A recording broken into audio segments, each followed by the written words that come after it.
Биз ошо бидат нерселерди кантип айырмалап алабыз, шуну да билип алалы. Мисалы, бидат бир шариатта бир 6 нерсеге кирет да. Муну ошо алымдар эскерип кеткен экен. Анан ошондо иреттүү, тартиптүү кылып Ибн Усаймин рахимахулла өзүнүн 40 хадиске болгон шархында, же ошол китебинде, жана башка бир китебинде, балким ошо 40 хадистен алынгандыр, атайын бидатка арналган китепчеси бар экен, ошондо жазып кеткен да. Тартипти иреттеп. Болбосо андан мурунку алымдар айтып кеткен. Ошо бидат мына 6 нерсеге кирет да. Ошол 6 нерседе шариатты ээрчибей жаңылган болсо, бидатка адам баласы аралашып кетиши ыктымал. Мисалы, биринчиси орунда. Ким мисалы шариатта динде ибадат кылып атып, анан ошол жайга келгенде, орунга келгенде туура эмес түшүнүп, шариат көрсөткөндөй кылбаган болсо, ал бидат болуп саналат. Мисалы, Алла Таала ажылы амалын буйруган, туурабы? Ажылык амалын буйруган. Анан ошол эле ажылык убакта биз эмне кылабыз? Ажыга Меккеге барып Каабаны айланабыз да, туурабы? Демек ошол Каабаны айлануу орду, ошол таваф кылуу Каабада болот. Эгерде кимде-ким мен башка жерде таваф кылса болот, жосо башка жерде бир таваф кылса деле кабыл боло берет деп бир бакты, дарактуу же күмбөздү айланган болсо, ал демек ал орунду туура эмес түшүнүп, ошол орунду жайда бидат киргизип атат да. Буну четке кагылат. Балким башка себептер менен ширк болуп калышы ыктымал, ошол адамга сыйынган болсо, же ошол жерге сыйынган болсо. Эгерде жок Кудай Таала үчүн эле кылып атам деп таваф кылган болсо, ал бидат болот. Жана ошондой эле кимдеги мисалы ажылык күнүндө мисалы Арафат деген неме бар да, өрөөн бар, тала. Ошол жерге туруш керек Кудай Таалага сыйынып. Ажылыкта ошо Арафатка турбай башка жерге туруп сыйынам деген болсо, демек ал дагы орунда жаңылык киргизди. Анткени Алла Таала буйруган, пайгамбарыбыз көрсөткөн жерге турган жок. Орунду алмаштырып салды. Шариат көрсөтпөгөн орун менен, жай менен ибадат кылынды. Жана ошого окшогон көп эле мисалдар бар. Кимдеги мисалы тала тоо ташты белгилеп алып, ушул жер ыйык, ошол жерге барып ибадат кылса сообу жакшы болот деп ушинтип барып ибадат кыла берген болсо, бул дагы эмне? Анын баары тең бидат. Анткени ал жайды, орунду Алла Таала Алланын элчиси пайгамбарыбыз аны көрсөтүп кеткен эмес. Жана ошондой эле кимдеги мисалы этикаф кылганда мечиттерде болот да, ким мисалы мектептерде кылам деген болсо, же болбосо бир кайсы бир жайларда, залдарга барып этикаф кылам деген болсо, ал да кабыл кылынбайт. Анткени ошо этикаф кыла турган орунду Алла Таала айтып кеткен, бул мечиттерде болот да. Демек ушул нерседеги орунга дагы мына бидат керек. Экинчиси бул заман, убакыт. Кимдеген ошо ибадат кылууда убакытка да көңүл бурбай, жаңылып калып, убакытты туура эмес түшүнүп ибадат кылган болсо, бул да жаңылык болуп саналат. Мисалы, багымдаттын убакыты кайсы убакыт бул? Таң атып күн чыкканга чейин окупаш керек. Эгерде ким күн чыккандан кийин окуган болсо, ал бидат болуп саналат. Ал кабыл кылынбайт. Ал нерсеси арам болуп саналат, убакытсы. Жана ошондой эле кимдеги мисалы баланча күнү момча орозо карма, мындай орозо кармасаң мынча сооп болот экен. Же болбосо мындай зикирди бул убакытта кылган болсоң, түштө же кечинде кылсаң мынча сооп берилет экен деген болсо, булдун баары тең эмне? Бидат.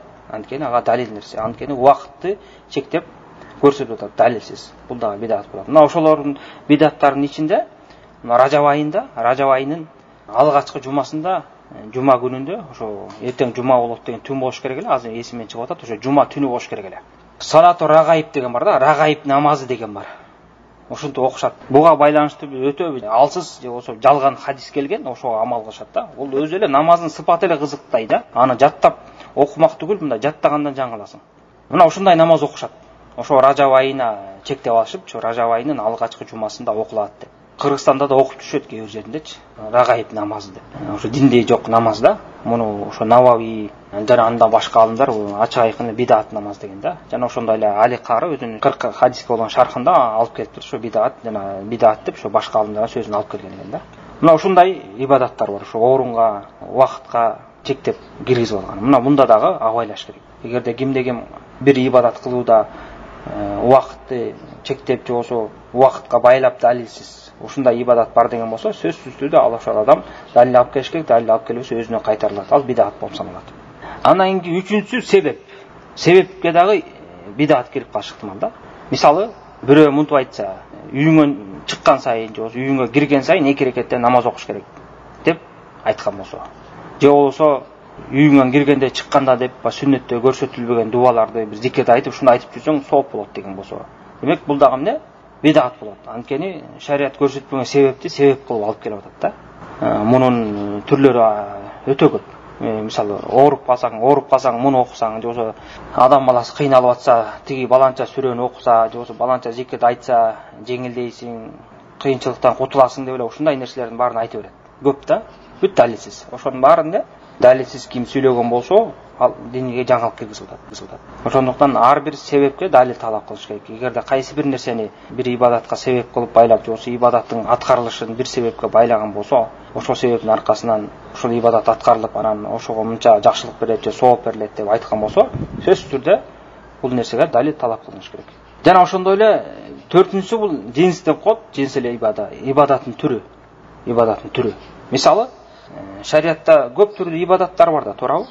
Ал ошо ибадатты аныктап, ошо ибадатты аткарып сыйыныш үчүн сөзсүз түрдө далил керек. Далилсиз ибадат ал кабыл кылынбайт. Мисалы, биз курмандык чалганда үй жаныбарларынан кой эчки, уй топоз, төө менен курмандык чалабыз, туурабы? Эгерде кимде-ким жылкыны союп курмандык чалынат деген айткан болсо, же болсо тоок же короз союп курмандык чалынат, ошо менен Кудай Таалага жакындалат деген болсо, бул мунун айтканы эмне? Бидат. Анткени мындай ибадаттын түрү жок. Бул нерсеге далил жок. Же болсо бирөө бир тоо ташка барып ошол жерде ыйык деп анан топого оонап, жерге оонап, мен Кудай Таалага сыйынып атам деген болсо, ар кандай дегеле түрүн, же болсо жанагынтип ырым-жырым кармагандар бакчактарга чүпүрөк байлап, мен Кудай Таалага сыйынып атам деген болсо, демек ошого окшогон баары дегенде ибадаттын түрү болуп саналат. Кудай Таалага жакындык кылып атам деп атат. Демек ошонун баарын далилсиз кылган болсо, анын баары тең кабыл кылынбайт, кайтарылат. Анткени бул нерсеге далил жок. Бешинчиси ошо өлчөм деп коет.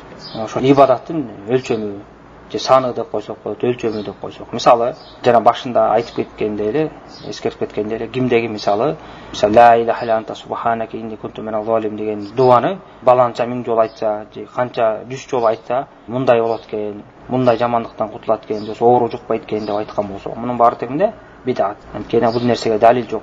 Ибадаттын өлчөмүн ушундай өлчөмдө, ушундай санда кыла турган болсоң, ушундай кылынса, мондай сооп берилет экен, мындай жакшылык келет экен деп ким айтса, сөзсүз түрдө ошого далил алып келиш керек.